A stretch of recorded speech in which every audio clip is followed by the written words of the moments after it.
1876 година. България диша в очакване. Във въздуха се усеща нещо различно. Не само мириза на разцъфнали цветя, а и на кръв, на огън, на свобода.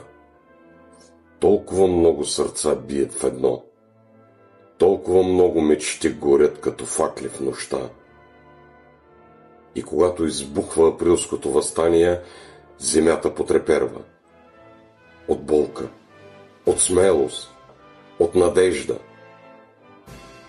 Този филм е създаден за да напомни, за да почувстваме, за да разберем какво значи да дадеш живота си за родината.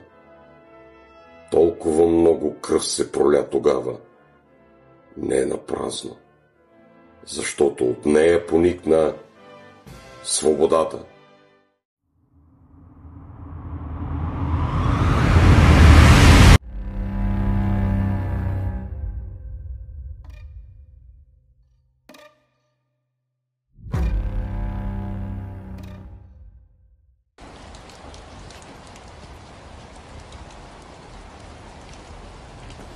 Ого, как се домави? Какво правиш?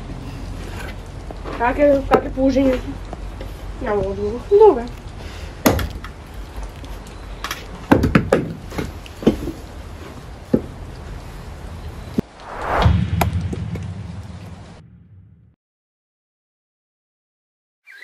Ох, Райно, че да се освободим, трябва някак да се сплотим.